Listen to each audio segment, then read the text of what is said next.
اذان؟ وہ دادی جان پوچھ رہی تھیں۔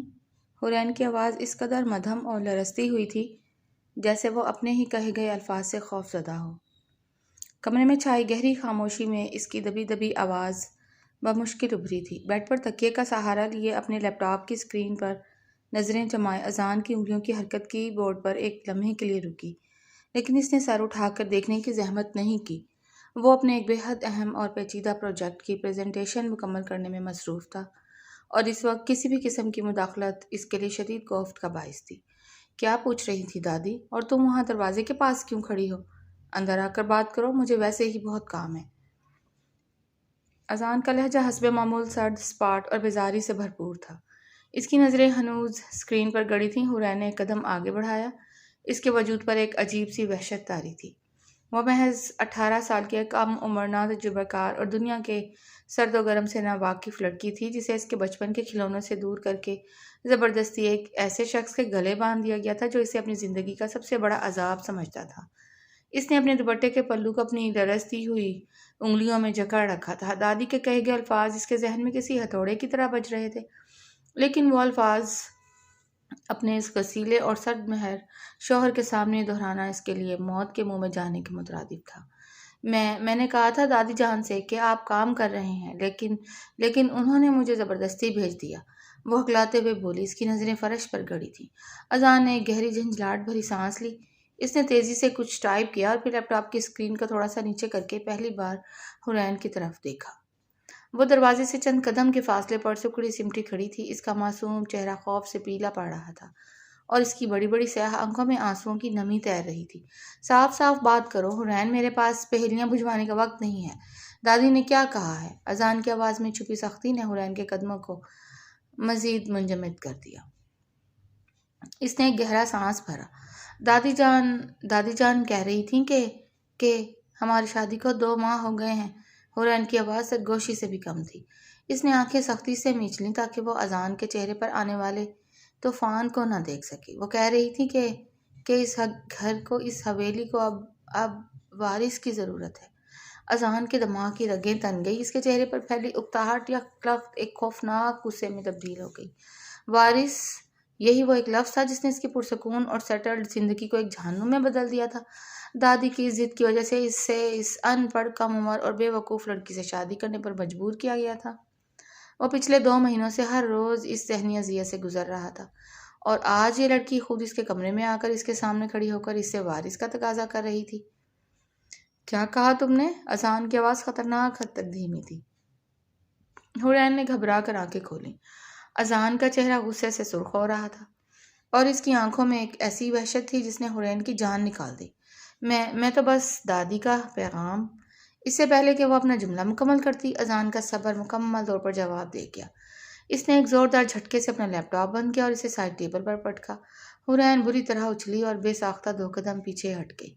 اذان بیڈ سے اترا۔ وہ لمبے لمبے ڈگ بھرتا ہوا حورین کی طرف بڑھا جو اب خوف کے مارے دیوار کے ساتھ لگنے کی کوشش کر رہی تھی۔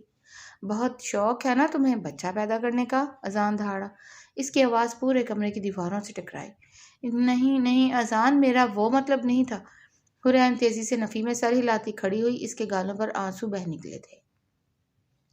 وہ کانپتے ہاتھوں سے اسے خود سے دور رہنے کا اشارہ کر رہی تھی، لیکن اذان اس وقت کسی کی سننے کے موڈ میں نہیں تھا۔ اس کے دماغ پر دادی کی زبردستی، اپنے کیریئر کی ٹینشن اور اس انچاہی شادی کا دباؤ سوار تھا۔ اس نے آگے بڑھ کر حورین کا بازو بے دردی سے اپنے آہنی شکنجے میں جکڑا اور اسے ایک جھٹکے سے اپنے قریب کھینچا۔ آؤ، میں تمہارا یہ شوق پورا کرتا ہوں، وہ دانت پیستا ہوا بولا۔ اس کی گرفت حورین کے نازک بازو پر اتنی سخت تھی کہ اسے لگا جیسے اس کی ہڈی چٹک جائے گی۔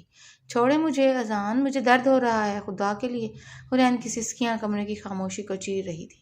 وہ اس کے سینے پر اپنے چھوٹے چھوٹے ہاتھ رکھ کر اسے پیچھے دھکیلنے کی لا حاصل کوشش کر رہی تھی۔ درد تو اب تمہیں سمجھ آئے گا جب تم دادی کی سکھائی ہوئی ان گھٹیا چالوں پر عمل کرو گی۔ اذان کی آنکھوں سے شعلے نکل رہے تھے۔ اس کا چہرہ حورین کے چہرے کے بالکل قریب تھا۔ وہ اس کی معصومیت، اس کے آنسوؤں کو صرف ایک مکاری سمجھ رہا تھا۔ اسے لگ رہا تھا کہ یہ سب دادی کی پلاننگ کا حصہ ہے، کہ وہ اس کم عمر لڑکی کو اس کے پاس بھیج کر اسے جذباتی طور پر بلیک میل کر رہی ہیں۔ تم نے دادی کو بتا دیا ہے نا کہ میں اب تک تمہارے قریب نہیں آیا ہوں؟ وہ اس کے چہرے پر جھکتے ہوئے مزید خفگی اور نفرت سے بولا، بتا دیا ہے نا تم نے انہیں کہ تمہارا یہ نام نہاد شوہر تمہیں اپنی بیوی تسلیم کرنے کے لیے تیار نہیں ہے، اس لیے وہ تمہیں یہ سب سکھا کر، یہ بیہودہ مطالبہ دے کر میرے پاس بھیج رہی ہیں تاکہ تم میرے جذبات سے کھیل سکو۔ نہیں، قسم لے لیں میں نے دادی سے کچھ نہیں کہا۔ حورین کی ہچکیاں بند گئی تھیں، وہ نڈھال ہو رہی تھی۔ اس کے لیے اذان کا یہ روپ، اس کا یہ غصہ اور یہ قربت، سب کچھ ناقابل برداشت تھا۔ وہ تو خود دادی کے سامنے کھڑے ہونے کی ہمت نہیں رکھتی تھی، وہ کیسے ان سے جا کر اپنی اور اذان کے درمیانی فاصلوں کی شکایت کر سکتی تھی؟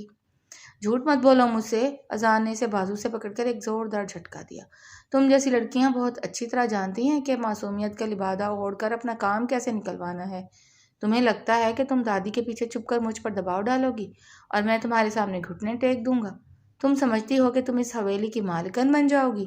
کان کھول کر سن لو حورین، تم میری مجبوری تو ہو سکتی ہو لیکن میری پسند اور میری بیوی کبھی نہیں بن سکتی۔ اس کے الفاظ کسی تیز دھار خنجر کی طرح حورین کے دل اور روح کو چھلنی کر رہے تھے۔ وہ صرف رو سکتی تھی، اس کی زبان گنگ ہو چکی تھی اور اس کے پاس اپنی صفائی میں پیش کرنے کے لیے کوئی دلیل نہیں تھی۔ وہ تو خود اس رشتے میں ایک کٹ پتلی کی طرح تھی جس کی جوریاں دادی کے ہاتھ میں تھی۔ اذان نے اسے انتہائی حقارت اور غصے سے جھٹکا۔ اس کے جھٹکے کی شدت اتنی زیادہ تھی کہ حورین اپنا توازن برقرار نہ رکھ سکی اور سیدھی فرش پر جا گری۔ اس کا سر بیڈ کے کنارے سے ٹکراتے ٹکراتے بچا۔ فرش کی ٹھنڈک اس کے وجود میں اتر گئی، لیکن اس سے کہیں زیادہ سرد اور تکلیف دہ وہ رویہ تھا جو اذان اس کے ساتھ روا رکھے ہوئے تھا۔ آئندہ میرے کمرے میں دادی کا کوئی پیغام، بالخصوص اس گھٹیا ٹاپک پر کوئی بات لے کر مت آنا، ورنہ مجھ سے برا کوئی نہیں ہوگا۔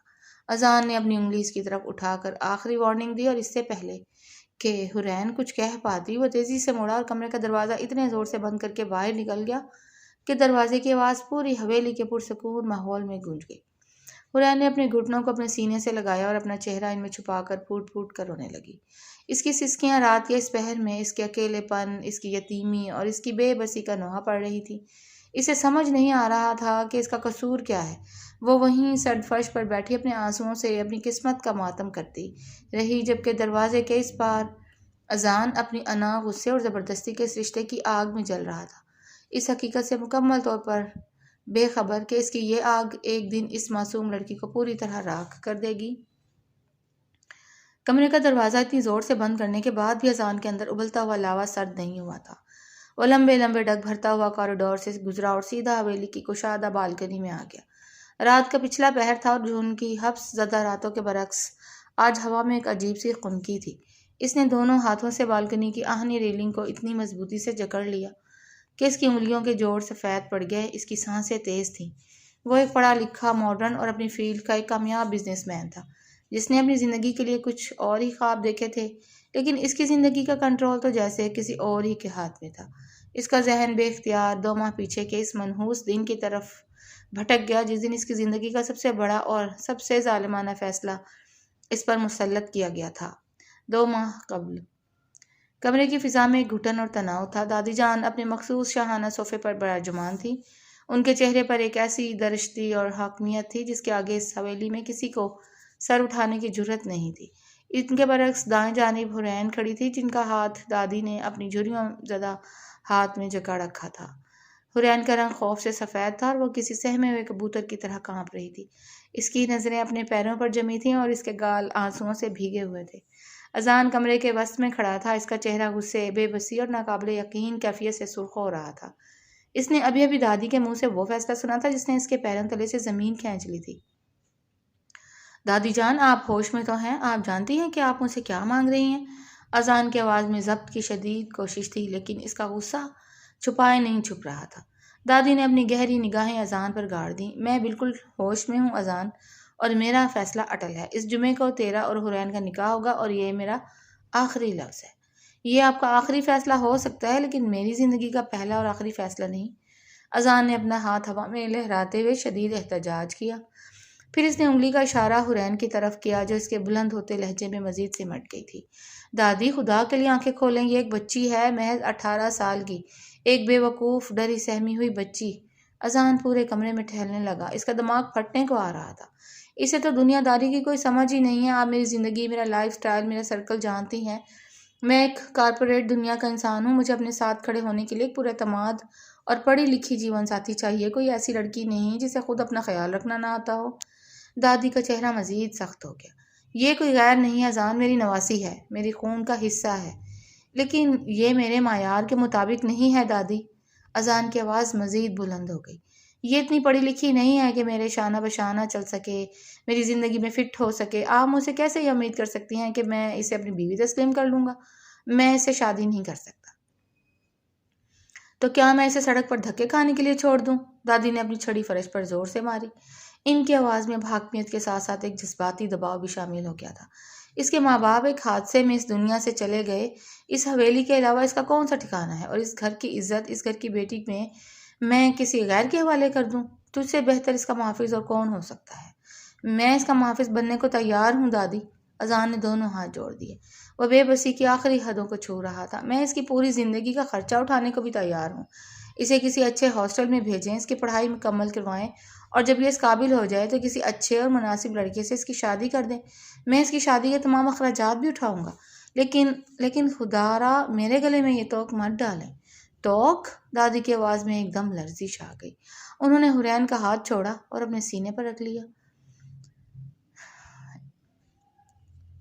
ان کی سانسیں اکھڑنے لگی۔ میری یتیم نواسی، میری بیٹی کی آخری نشانی، تجھے توق لگتی ہے؟ دادی نے کھانسنا شروع کر دیا۔ یہ ان کا وہ پرانا اور آزمودہ ہتھیار تھا جس کے آگے پورا خاندان بے بس ہو جاتا تھا۔ دادی، میرا وہ مطلب نہیں تھا۔ اذان گھبرا کر ایک قدم آگے بڑھا، لیکن دادی نے ہاتھ کے اشارے سے اسے روک دیا۔ مت آؤ میرے قریب، دادی ہانپتے ہوئے بولی۔ انہوں نے بڑی مہارت سے جذباتی بلیک میلنگ کا کارڈ کھیلا تھا۔ تیرا باپ زندہ ہوتا تو آج مجھے یہ دن نہ دیکھنا پڑتا۔ آج میری اپنی اولاد، میرا پوتا، میری بات ماننے سے انکاری ہے۔ ٹھیک ہے، نہ کر اس یتیم سے شادی، لیکن یاد رکھ جس دن میں آنکھیں بند کر لوں، اس دن میرے جنازے کو کندھا مت دینا۔ میں سمجھوں گی میرا کوئی وارث ہی نہیں۔ یہ الفاظ اذان کے لیے کسی ایٹم بم سے کم نہیں تھے۔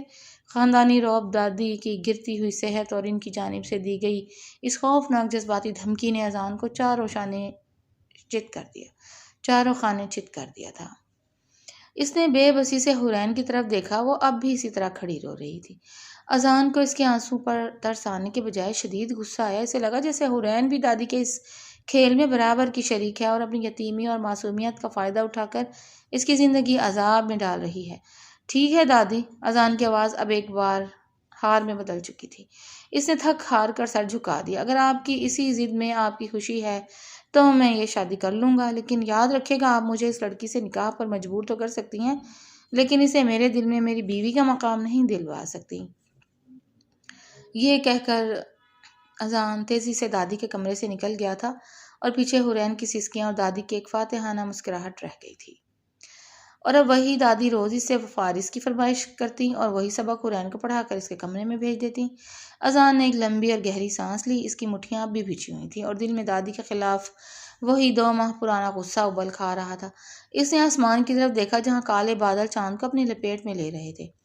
میں آج تک اس کم عمر ان پڑھ لڑکی کو اپنی بیوی تسلیم نہیں کر پایا، اور دادی اب وارث مانگ رہی ہیں۔ اس نے دانت پیستے ہوئے خود کلامی کی۔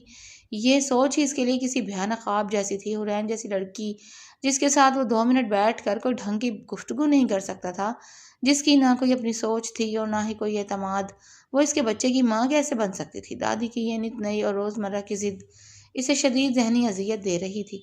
انہیں لگتا تھا کہ جیسے انہوں نے زبردستی نکاح پڑھوا دیا ہے، ویسے ہی وہ زبردستی اس سے وارث بھی لے لیں گی۔ لیکن اس ساری کشمکش، اس سارے دباؤ اور غصے کا نشانہ کون بن رہا تھا؟ حرین۔ اذان نے مایوسی سے اپنا سر جھٹکا۔ وہ جانتا تھا کہ دادی سے لڑنا یا ان کے سامنے بغاوت کرنا اس کے بس میں نہیں تھا، اس لیے لاشعوری طور پر وہ اپنا سارا غصہ، اپنی تمام تر فرسٹریشن اور چڑچڑاپن اس بیچاری حرین پر نکالنے لگا تھا۔ اس کی خاموشی، اس کا خوف اور اس کی معصومیت اذان کو مزید تیش دلاتی تھی۔ اسے لگتا تھا کہ حرین اگر چاہتی تو دادی کو اس شادی سے منع کر سکتی تھی، لیکن اس نے ایسا نہیں کیا، اور اب وہ دادی کے اشاروں پر ناچتی ہوئی اس کے کمرے میں آ کر اسے ڈکٹیٹ کر رہی تھی۔ تم نے بہت غلط کھیل شروع کیا ہے حرین۔ اذان کی آنکھوں میں ایک سرد اور بے رحم سی چمک ابھری۔ اگر دادی کو وارث چاہیے تو میں بھی دیکھتا ہوں کہ تم اس دباؤ کا، میرے اس غصے کا اور اس اذیت کا سامنا کیسے کرتی ہو۔ تم نے میری زندگی برباد کی ہے، اب میں تمہیں بتاؤں گا کہ زبردستی کے رشتوں کا انجام کتنا بھیانک ہوتا ہے۔ اس نے ایک آخری بار تاریک ہوتے ہوئے آسمان کو دیکھا اور پھر پلٹ کر واپس اپنے کمرے کی طرف چل دیا۔ اس حقیقت سے مکمل طور پر انجان کہ اس کا یہ بے جا غصہ اور انا بہت جلد اس کی اپنی ہی زندگی میں ایک ایسا طوفان کھڑا کرنے والی تھی جس کی تباہی کا اندازہ نہ اسے تھا اور نہ ہی دادی کو۔ بالکل بکواس، یہ سب بکواس ہے۔ کیا کوئی ایک کام بھی اس آفس میں میرے کہے بغیر ٹھیک سے نہیں ہو سکتا؟ اذان نے انتہائی طیش کے عالم میں ایک موٹی سی فائل اٹھا کر سامنے رکھی شیشے کی میز پر اتنی زور سے پٹکی کہ میز پر رکھا ہوا پین سٹینڈ اچھل کر نیچے جا گرا۔ اس کے سینے میں جیسے کوئی لاوا ابل رہا تھا اور آج صبح سے آفس کا ہر ملازم اس کے اس بے جا اور خوفناک غصے کا نشانہ بن رہا تھا۔ اس نے اپنے دونوں ہاتھ سر کے بالوں میں پھنسائے اور سختی سے انہیں مٹھیوں میں جکڑ لیا۔ اس کی آنکھیں نیند کی کمی اور مسلسل ذہنی دباؤ کی وجہ سے سرخ ہو رہی تھیں۔ اسی لمحے کیبن کا بھاری شیشے کا دروازہ کھلا اور فارس اندر داخل ہوا۔ فرش پر بکھرے ہوئے کاغذات، گرا ہوا پین سٹینڈ اور اذان کی سرخ غضبناک صورت دیکھ کر اسے صورتحال کا اندازہ لگانے میں دیر نہیں لگی۔ کیا بات ہے بھائی، باہر کوریڈور تک تمہارے دھاڑنے کی آوازیں آ رہی ہیں۔ آج تو لگتا ہے پورا آفس سے برخاست کرنے کے موڈ میں ہو۔ فارس نے دروازہ بند کرتے ہوئے قدرے سنجیدگی سے پوچھا۔ وہ اذان کا صرف بزنس پارٹنر ہی نہیں بلکہ یونیورسٹی کے زمانے سے اس کا سب سے قریبی دوست اور رازدار بھی تھا۔ فارس، میں پاگل ہو جاؤں گا، مجھے لگتا ہے میرا دماغ کسی بھی وقت پھٹ جائے گا۔ اذان نے جھنجھلا کر اپنی ٹائی کی ناٹ کو ڈھیلا کیا اور بے بسی سے گھوم کر کھڑکی کے باہر دیکھنے لگا۔ فارس نے آگے بڑھ کر فرش پر گری ہوئی چیزیں اٹھائیں اور انہیں میز پر رکھتے ہوئے کرسی پر بیٹھ گیا۔ مسئلہ کیا ہے اذان؟ کل جس پروجیکٹ پر تم کام کر رہے تھے اس میں کوئی خرابی نکلی ہے کیا؟ کلائنٹ نے کوئی نیا مسئلہ کھڑا کر دیا ہے؟ اذان نے ایک تلخ اور کھوکھلا سا کہکہ لگایا۔ وہ پلٹا اور اپنے دونوں ہاتھ میز پر ٹکا کر فارس کی طرف جھکا۔ کاش کہ مسئلہ صرف کلائنٹس یا پروجیکٹس کا ہوتا۔ فارس، ان چیزوں کو تو میں چٹکیوں میں ہینڈل کر سکتا ہوں۔ مسئلہ میری وہ نام نہاد برباد شدہ زندگی ہے جو دادی نے میرے گلے میں کسی توق کی طرح ڈال دی ہے۔ فارس نے گہری سانس لی۔ وہ سمجھ گیا تھا کہ بات پھر سے حرین اور دادی کی طرف آ گئی ہے۔ اب دادی جان نے کیا کہہ دیا؟ کہنا کیا ہے، انہوں نے تو میری زندگی کو ایک عذاب، ایک سہانے رو بنا کر رکھ دیا ہے۔ فارس، اذان سیدھا کھڑا ہوا اور کیبن میں بے چینی سے ٹہلنے لگا۔ تمہیں یاد ہے نا وہ دن جب انہوں نے اپنی بیماری اور خاندانی روب کا واسطہ دے کر مجھے اس ان پڑھ جاہل لڑکی سے شادی کرنے پر مجبور کیا تھا؟ میں نے تب بھی کہا تھا کہ میرا اور اس کا کوئی جوڑ نہیں ہے، اسے دنیا کی، سوسائٹی کی کسی چیز کی کوئی سمجھ نہیں ہے، وہ بس ایک گھری سہمی ہوئی لڑکی ہے جو میرے لائف سٹائل میں کہیں فٹ نہیں ہوتی۔ لیکن نہیں، دادی کو تو بس اس یتیم نواسی کو میرے سر مرنا تھا۔ اذان، اب شادی ہو چکی ہے، 2 مہینے گزر گئے ہیں، اب ان باتوں کو بار بار دہرانے کا 2 مہینے؟ اذان نے فارس کی بات کاٹتے ہوئے تقریباً چیختے ہوئے کہا۔ ہاں، 2 مہینے گزر گئے ہیں۔ اور تمہیں پتہ ہے کل رات کیا ہوا؟ کل رات وہ لڑکی، میری وہ نام نہاد بیوی، میرے کمرے میں آ کر مجھ سے کیا کہہ رہی تھی؟ اذان رکا، اس کی سانسیں تیز چل رہی تھیں۔ وہ مجھ سے آ کر کہہ رہی ہے کہ شادی کو 2 ماہ ہو گئے اور دادی کو ابھی سویلی کا وارث چاہیے، پوتا چاہیے انہیں۔ فارس، کیا میں کوئی مشین ہوں؟ یہ گھر کوئی فیکٹری ہے؟ ایک تو میں اس زبردستی کی شادی کے صدمے سے نہیں نکل پا رہا، اوپر سے روز یہ نیت نئی ڈیمانڈز، اور وہ لڑکی، وہ اتنی چالاک ہے کہ دادی کی شہر پر میرے سر پر سوار ہونے کی کوشش کر رہی ہے۔ کل میں نے بھی اسے اس کی اوقات یاد دلوا دی۔ یہ سنتے ہی فارس کے چہرے کے تاثرات یکسر بدل گئے۔ اس کے ماتھے پر سلوٹیں ابھر آئیں اور اس نے سخت نگاہوں سے اپنے دوست کو دیکھا۔ تم نے اسے کیا کہا اذان؟ فارس کی آواز اب بدل چکی تھی۔ وہی جو اسے سننا چاہیے تھا، اذان نے رعونت سے جواب دیا۔ میں نے اسے صاف بتا دیا کہ وہ دادی کے پیچھے چھپ کر مجھے جذباتی طور پر بلیک میل نہیں کر سکتی۔ میں نے اسے ڈانٹ کر کمرے سے باہر نکال دیا، بہت شوق تھا اسے دادی کا پیغام رساں بننے کا۔ میں نے بھی بتا دیا کہ وہ میری پسند نہیں ہے اور کبھی میری بیوی نہیں بن سکتی۔ وہ روتی رہی لیکن میں نے… بس کر دو اذان، بکواس بند کرو اپنی۔ فارس اچانک اپنی کرسی سے اٹھ کھڑا ہوا۔ اس کی آواز اتنی بلند اور غضبناک تھی کہ اذان ایک لمحے کے لیے ہکا بکا رہ گیا۔ اس نے فارس کو آج تک کبھی اس طرح غصے میں نہیں دیکھا تھا۔ تم ہوش میں تو ہو؟ تم کیا کہہ رہے ہو؟ تم کس کے بارے میں یہ سب بکواس کر رہے ہو؟ فارس نے میز پر ہاتھ مارتے ہوئے اسے گھورا۔ کیا مطلب ہے تمہارا؟ میں اسی لڑکی کی بات کر رہا ہوں جسے… وہ کوئی عام لڑکی نہیں ہے اذان، وہ تمہاری نکاح میں آئی ہوئی تمہاری بیوی ہے۔ فارس نے سختی سے اس کی بات کاٹی۔ اور اس سے بھی بڑھ کر وہ ایک یتیم اور بے آسرا بچی ہے، 18 سال کی ایک معصوم بچی جسے واقعی دنیا داری کی کوئی سمجھ نہیں۔ یہی تو میں کہہ رہا ہوں کہ وہ… تم کچھ نہیں کہہ رہے، تم صرف اپنی انا کی تسکین کر رہے ہو اذان۔ فارس کا لہجہ اب ایک چبھتے ہوئے آئینے کی طرح تھا جس میں وہ اذان کو اس کا اصل چہرہ دکھا رہا تھا۔ تم دادی کی زیادتیوں کا، ان کی زبردستی کا اور ان کے وارث ہونے والی اس گھٹیا ضد کا بدلہ کس سے لے رہے ہو؟ ایک ایسی یتیم اور بے بس لڑکی سے جس کا اس سارے فیصلے میں رتی برابر بھی کوئی ہاتھ نہیں تھا۔ کیا تم واقعی اتنے اندھے اور ظالم ہو چکے ہو؟ یہ لفظ ظالم اذان کے دل پر کسی تیر کی طرح لگا، وہ تھوڑا سا رکا۔ میں ظالم نہیں ہوں فارس، میں خود ایک مظلوم ہوں۔ دادی نے میرے ساتھ ہاں، دادی نے تمہارے ساتھ زیادتی کی، فارس نے اس کی آنکھوں میں آنکھیں ڈال کر کہا۔ دادی نے تمہیں بلیک میل کیا، دادی نے تمہیں مجبور کیا، لیکن جب دادی یہ سب کر رہی تھی تب تم نے کیا کیا؟ تم ایک کامیاب بزنس مین، ایک خود مختار پڑھا لکھا اور طاقتور مرد ہو کر اپنی دادی کے سامنے نہیں کھڑے ہو سکے تو تم نے ان کے دباؤ کے آگے گھٹنے ٹیک دیے، اور اب جب تمہاری دادی کے سامنے ایک نہیں چلتی تو تم گھر آ کر اپنی ساری فرسٹریشن، اپنی ساری ہٹ دھرمی کا نشانہ اس کمزور لڑکی کو بناتے ہو۔ اسے تم اپنی مردانگی کہتے ہو؟ اسے بزدلی کہتے ہیں اذان، کٹر بزدلی۔ وہ بزدل نہیں ہے تو دادی کو منع نہیں کیا اس نے۔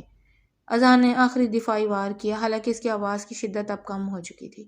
وہ بھی تو انکار کر سکتی تھی اس شادی سے، اس نے دادی کی بات کیوں نہیں مانی؟ فارس نے ایک تلخ اور مایوس کن ہنسی ہنسی۔ تم واقعی عقل سے پیدل ہو گئے ہو۔ ایک 18 سال کی یتیم لڑکی جس کے ماں باپ اس دنیا میں نہیں، جس کے سر پر سوائے دادی کے کسی کا سایہ نہیں، وہ دادی کی آنکھوں میں آنکھیں ڈال کر کیسے انکار کرتی؟ جس حویلی میں دادی کے سگے اور اکلوتے وارث کی زبان نہیں کھل سکی، وہاں وہ بے آسارا بچی بغاوت کرتی؟ واہ اذان، تم نے تو انصاف کے سارے پیمانے ہی بدل دیے ہیں۔ اذان کے پاس اب کوئی جواب نہیں تھا۔ فارس کے الفاظ کسی تیز دھار آری کی طرح اس کی انا، اس کے غصے اور اس کے گھمنڈ کو کاٹ رہے تھے۔ کل رات جب وہ تمہارے کمرے میں آئی، فارس کا لہجہ اب تھوڑا مدھم لیکن انتہائی پرتاثیر تھا۔ کیا تمہیں واقعی لگتا ہے کہ وارث مانگنا یا بچہ پیدا کرنا اس 18 سالہ لڑکی کی اپنی خواہش یا ڈیمانڈ تھی؟ کیا وہ اس قابل بھی ہے کہ ایسی باتیں سوچ سکے؟ ذرا اپنا دماغ استعمال کرو اذان۔ وہ دادی کے دباؤ، ان کے تانوں اور ان کی ڈانٹ کا شکار ہو کر ڈرتی کانپتی تمہارے پاس آئی ہوگی، اور تم نے اس کا دکھ، اس کا خوف سمجھنے کے بجائے اسے ذلیل کر دیا۔ تم نے اس کے کردار، اس کی معصومیت پر سوال اٹھا دیے۔ کمرے میں ایک گہری اور بوجھل خاموشی چھا گئی۔ اے سی کی ہلکی ہلکی آواز کے علاوہ وہاں کچھ سنائی نہیں دے رہا تھا۔ اذان آہستہ سے پیچھے ہٹا اور اپنی کرسی پر گر سا گیا۔ اس کا سارا غصہ، ساری جھنجھلاہٹ جیسے کسی اندھے کنویں میں غائب ہو گئی تھی۔ اس کی جگہ ایک عجیب سی شرمندگی اور احساس ندامت نے لے لی تھی۔ فارس کا دکھایا ہوا آئینہ اتنا شفاف اور کڑوا تھا کہ اذان خود اپنی نظروں میں گرتا ہوا محسوس کر رہا تھا۔ اسے پہلی بار احساس ہو رہا تھا کہ اپنے غم کے غصے کے ذام میں وہ خود کتنا بڑا ظالم بن چکا تھا۔ فارس نے اپنا کوٹ درست کیا اور دروازے کی طرف قدم بڑھائے۔ دروازے کا ہینڈل پکڑ کر وہ ایک لمحے کے لیے رکا اور پلٹ کر اذان کو دیکھا۔ اپنے گریبان میں جھانک کر دیکھو دوست، تم جس انا اور غصے کے خول میں بند ہو کر یہ سب کر رہے ہو، وہ ایک یتیم کی آہیں لے رہا ہے۔ دادی کا دباؤ اپنی جگہ، لیکن جو ظلم تم حورین کے ساتھ کر رہے ہو اس کا حساب تو تمہیں دینا پڑے گا۔ یاد رکھنا، کسی بے بس پر اپنا غصہ اتار کر تم کبھی سکون نہیں پا سکو گے۔ اس سے پہلے کہ بہت دیر ہو جائے اپنے رویے پر غور کرو۔ فارس دروازہ کھول کر باہر نکل گیا اور پیچھے اذان کو ایک ایسے طوفان ندامت میں تنہا چھوڑ گیا جس میں اس کی ساری انا تنکوں کی طرح بکھر چکی تھی۔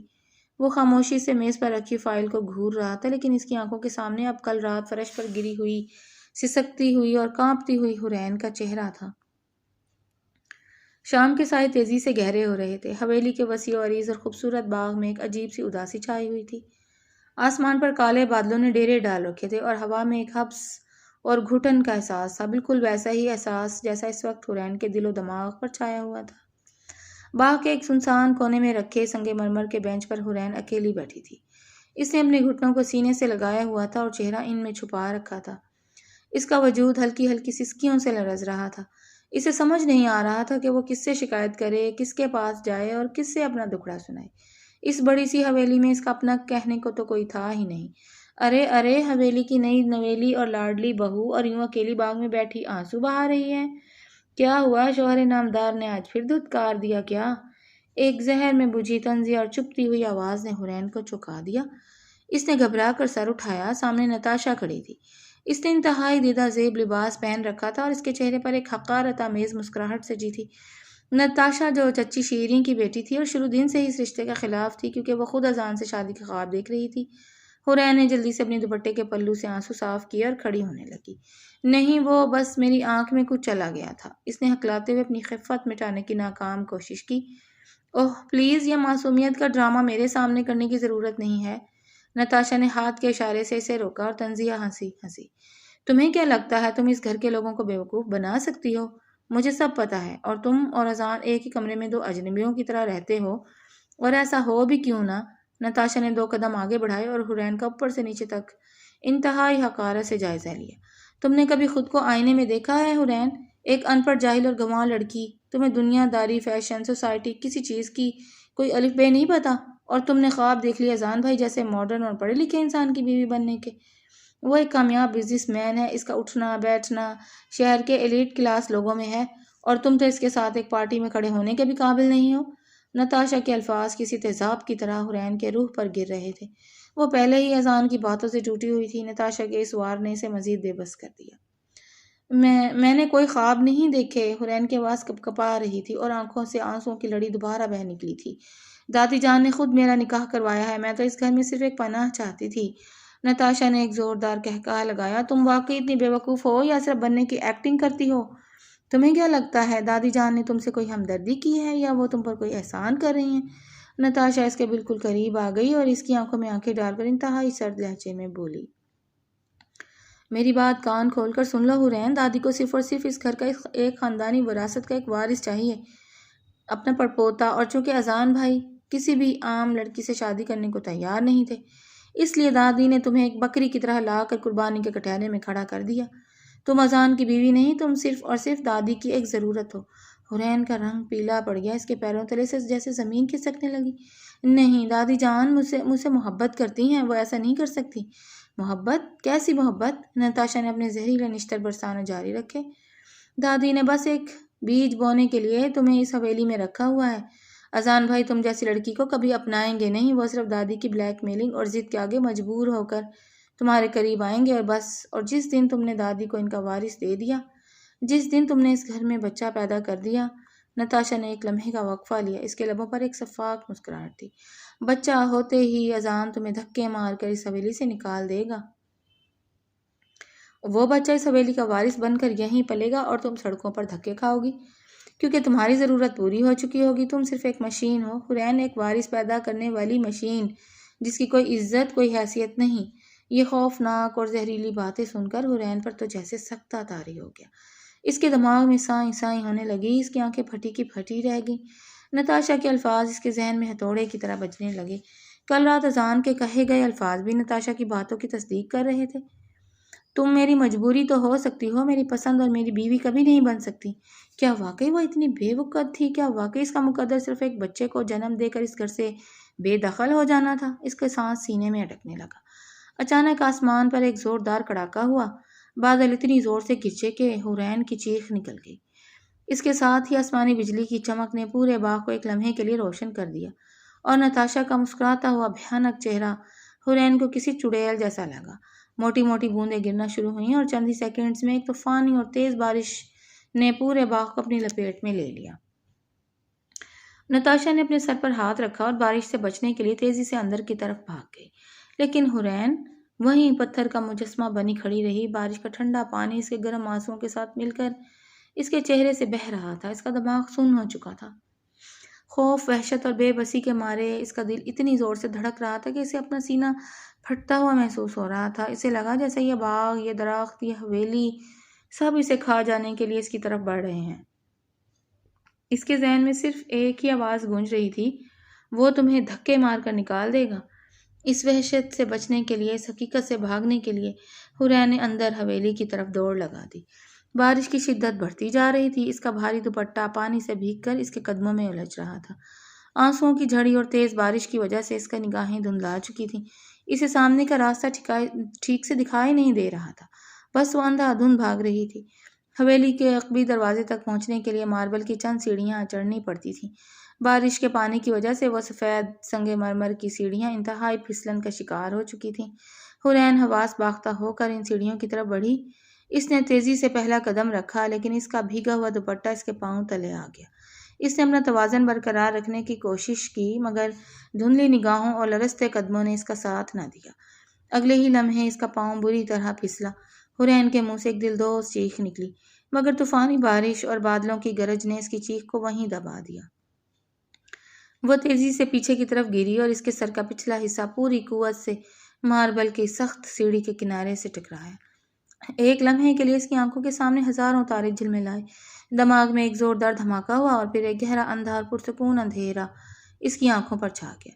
سیڑھیوں پر گرا اس کا معصوم اور نحیف وجود بارش کے پانی میں بھیگ رہا تھا۔ اس کے ماتھے اور سر سے رسنے والا سرخ خون بارش کے شفاف پانی کے ساتھ مل کر ماربل کی سفید سیڑھیوں پر ایک سرخ لکیر بناتا ہوا نیچے کی طرف بہنے لگا۔ حویلی کی دیواریں خاموش تماشائی بنی اس ظلم اور اس حادثے کو دیکھ رہی تھی، جبکہ حورین تمام دکھوں اور سازشوں سے بے خبر اندھیرے کی ان وادیوں میں اتر چکی تھی جہاں فی الحال کوئی طعنہ، کوئی خوف اور کوئی اذان اسے تکلیف نہیں دے سکتا تھا۔ رات کے سائے گہرے ہو چکے تھے، باہر بارش کا طوفان تو تھم چکا تھا، لیکن اذان کے اندر ندامت اور پچھتاوے کا جو طوفان فارس کی باتوں نے کھڑا کیا تھا وہ ہر گزرتے لمحے کے ساتھ شدید تر ہوتا جا رہا تھا۔ وہ حویلی کے کوریڈور سے گزرتا ہوا اپنے بیڈ روم کے دروازے تک پہنچا تو اس کے قدموں میں ایک عجیب سی ہچکچاہٹ تھی۔ پچھلی رات اسی دروازے کے اندر اس نے اپنی انا اور غصے کی تسکین کے لیے ایک معصوم لڑکی کی روح کو روندا تھا۔ آج وہ اسے نظریں ملانے سے کتراتے ہوئے اندر داخل ہوا۔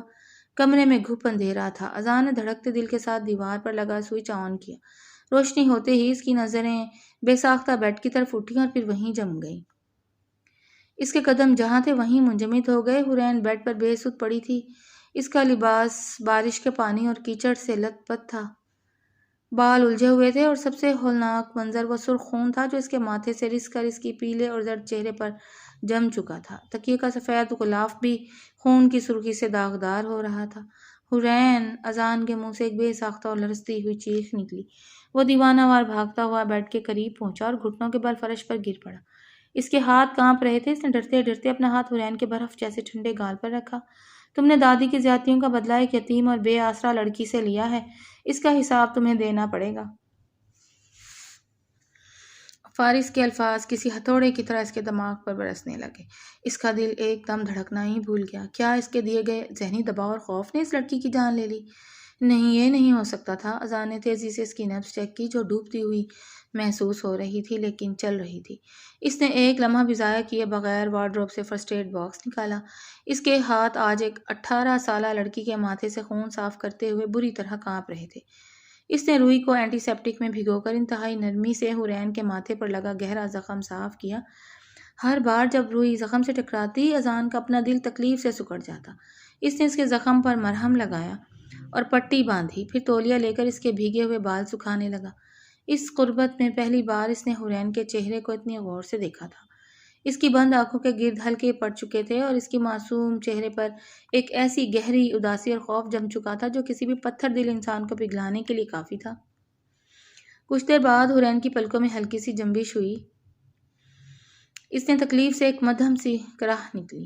حورین! حورین! آنکھیں کھولو! اذان کی آواز میں ایک ایسی نرمی اور تڑپ تھی جو اس کمرے کی دیواروں نے پہلے کبھی نہیں سنی تھی۔ حورین نے بوجھل پلکیں اٹھائیں۔ اس کی نظریں ابھی دھندلی تھیں۔ جیسے ہی اس کی نگاہوں نے منظر کو واضح کیا اور اس نے اپنے قریب جھکے ہوئے اذان کا چہرہ دیکھا، اس کی آنکھوں میں ایک ایسا وحشتناک خوف ابھرا جیسے اس نے کسی درندے کو دیکھ لیا ہو۔ وہ اپنے ماتھے کی تکلیف اور جسم کے درد کا بھول کر ایک دم پیچھے کی طرف کھسکی۔ اس کا وجود کانپنے لگا۔ نہیں، دور رہیں مجھ سے، پلیز! وہ ہکلاتے ہوئے بیڈ کی پشت کے ساتھ لگ کر سکڑ گئی۔ اس کی آنکھوں سے آنسوؤں کا ایک نیا سیلاب امڑ آیا تھا۔ نتاشا کی زہر بھری باتیں اور اذان کا پچھلی رات کا غصہ اس کے دماغ میں گونج رہا تھا۔ بچہ ہوتے ہی وہ تمہیں دھکے مار کر نکال دے گا، تم سڑکوں پر دھکے کھاؤ گی۔ اذان اس کی اس شدید وحشت پر سکتے میں آ گیا۔ اس نے تو اسے صرف پٹی کی تھی، پھر وہ اس قدر خوفزدہ کیوں تھی؟ اس سے پہلے کہ اذان کچھ بول پاتا، حورین نے اپنے دونوں ہاتھ اذان کے سامنے جوڑ دیے۔ اس کی سسکیاں کمرے کی خاموشی کو چیر رہی تھیں۔ مجھے گھر سے مت نکالیں خدارا، مجھے سڑک پر مت پھینکیں۔ اس کی آواز میں ایک ایسی بے بسی تھی جس نے اذان کی روح کو چھلنی کر دیا۔ میں دادی سے کوئی شکایت نہیں کروں گی، قسم لے لیں، میں کبھی ان کے پاس نہیں جاؤں گی۔ میں بچہ نہیں چاہتی، مجھے وارث نہیں دینا، بس مجھے یہاں رہنے دیں، میری کوئی اور جگہ نہیں ہے۔ اذان، مجھے دھکے مار کر مت نکالیں۔ اذان کے کانوں میں سائیں سائیں ہونے لگی۔ اسے نتاشا کی ان زہریلی باتوں کا کوئی اندازہ ہی نہیں تھا جو آج شام حورین کے معصوم دماغ میں اتاری گئی تھیں، لیکن ایک یتیم لڑکی کا یہ شدید خوف، یہ التجا اور جڑے ہوئے ہاتھ، یہ سب اذان کے اندر تک اتر گیا۔ اسے لگا جیسے کسی نے اس کی پوری ہستی کو جھنجھوڑ کر رکھ دیا ہو۔ وہ کتنا گر چکا تھا، اس کی انا نے اس بچی کے اندر کتنا خوف بٹھا دیا تھا کہ وہ اس کے سامنے ہاتھ جوڑ کر اس گھر کے ایک کونے میں رہنے کی بھیک مانگ رہی تھی۔ فارس سچ کہتا تھا، وہ واقعی ایک ظالم بن چکا تھا۔ اذان کی اپنی آنکھوں میں ایک شدید نمی تیر گئی۔ اس نے اپنے ضبط کھو دیے۔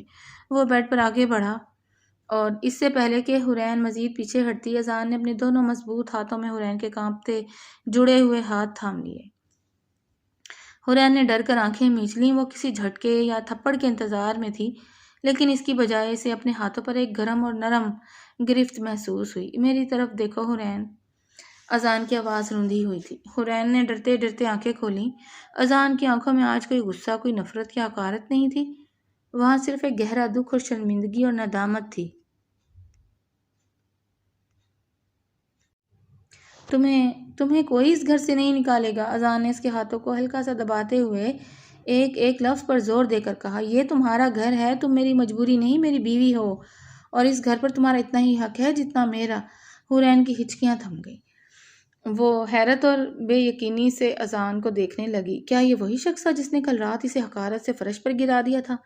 میں جانتا ہوں کہ میں نے پچھلے 2 مہینوں میں تمہارے ساتھ بہت برا سلوک کیا ہے۔ میں اپنے غصے اور حالات کی الجھن میں یہ بھول گیا تھا کہ تمہارا اس سب میں کوئی قصور نہیں ہے۔ اذان نے پہلی بار اپنی غلطی تسلیم کرتے ہوئے اس کی آنکھوں میں دیکھا۔ لیکن آج کے بعد تم سے کوئی بچہ نہیں مانگے گا، تم کسی کے تانے نہیں سنو گی، تم محفوظ ہو حرین، میں تمہیں یقین دلاتا ہوں، تمہیں یہاں سے کوئی نہیں نکال سکتا، خود میں بھی نہیں۔ حرین کے دل پر جمی خوف کی برف پگھلنے لگی۔ اس نے اذان کی آنکھوں میں سچائی تلاش کرنے کی کوشش کی اور وہاں اسے صرف ایک محافظ کا عکس نظر آیا۔ اس کے جڑے ہوئے ہاتھ آہستہ آہستہ اذان کی گرفت میں ڈھیلے پڑ گئے۔ کمرے میں اب بس ایک نرم خاموشی تھی، جس میں 2 انسانوں کے درمیان صدیوں سے پھیلے فاصلے، ایک ندامت کے آنسو اور ایک ہمدردی کے لمس سے تیزی سے سمٹ رہے تھے۔ وقت کا پہیہ گھومتا رہا اور حویلی کی فضاؤں میں چھائی ہوئی وہ سردی اور کشیدگی آہستہ آہستہ ایک گرم جوش اور خوشگوار موسم میں بدل گئی۔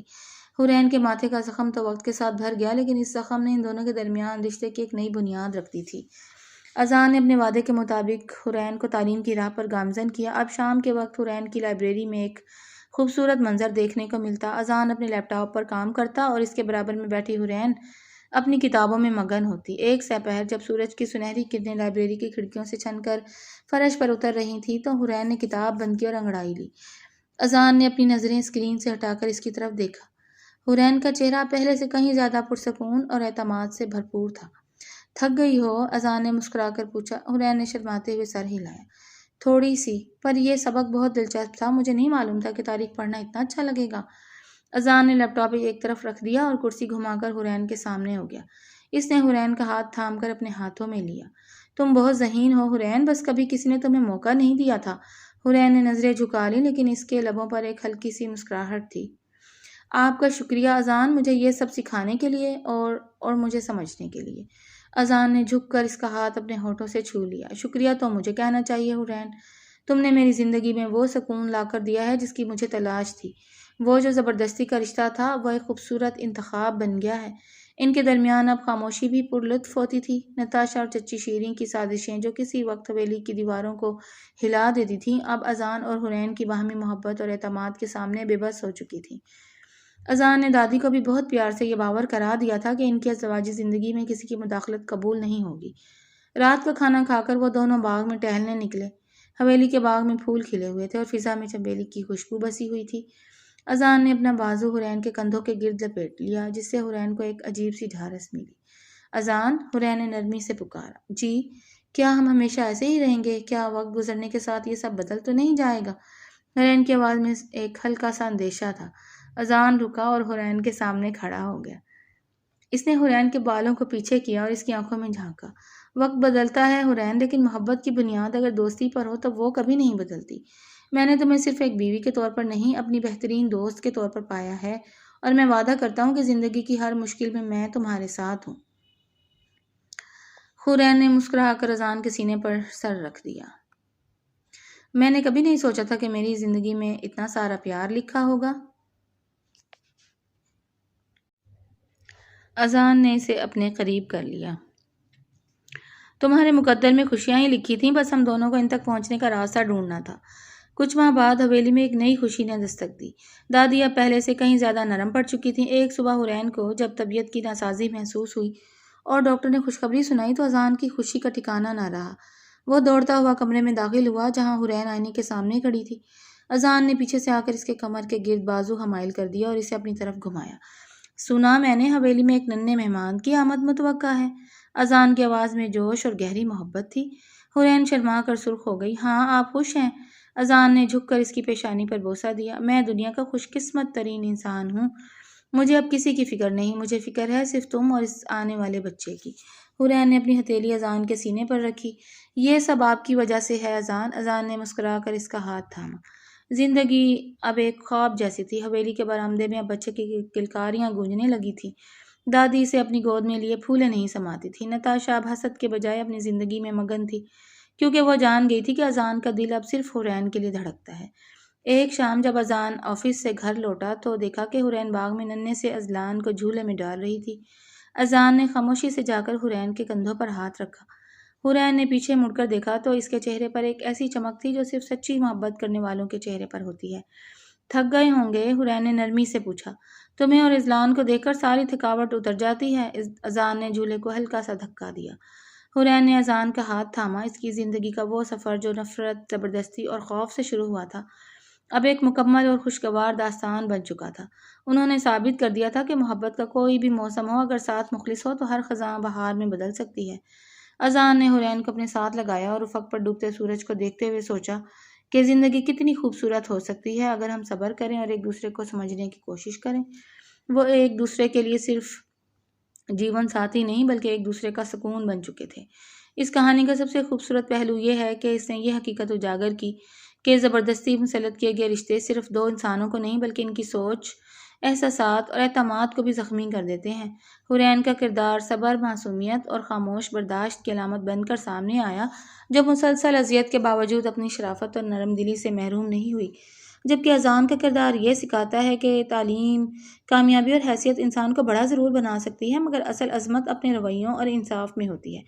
اگرچہ اذان نے اپنی بے بسی اور غصے کا رخ ایک بے قصور لڑکی کی طرف موڑ کر قابل تنقید رویہ اختیار کیا، لیکن اپنی غلطی کو پہچان کر خود کو بدل لینا اس کے کردار کی مثبت جوہر بن گیا۔ دادی کی نیت خاندان کی بقا تھی، مگر انہوں نے جذباتی دباؤ کے ذریعے ایسے فیصلے مسلط کیے جن کے نتائج تکلیف دہ ثابت ہوئے۔ جبکہ نتاشا کا کردار حسد اور منفی سوچ کے انجام کی یاد دہانی کراتا ہے۔ یہ داستان سکھاتی ہے کہ کسی انسان کے زخموں، خاموشی اور مجبوریوں کا مذاق نہیں اڑانا چاہیے، کیونکہ اکثر سب سے زیادہ مسکراتے چہرے بھی اندر سے شدید تکلیف میں ہوتے ہیں۔ محبت حکم، جبر یا دباؤ سے نہیں بلکہ احترام، اعتماد، سمجھداری اور ایک دوسرے کے درد کو محسوس کرنے سے جنم لیتی ہے، اور جب انسان انا کے بجائے ہمدردی کو چن لیتا ہے تو نفرتوں سے بھرے راستے بھی سکون اور محبت کی منزل تک پہنچ سکتے ہیں۔ اور ویورز، آپ کو یہ کہانی کیسی لگی؟ پڑھ کر اپنی رائے کا اظہار کیجیے گا اور ہمارے چینل کو سبسکرائب کر لیں۔ شکریہ۔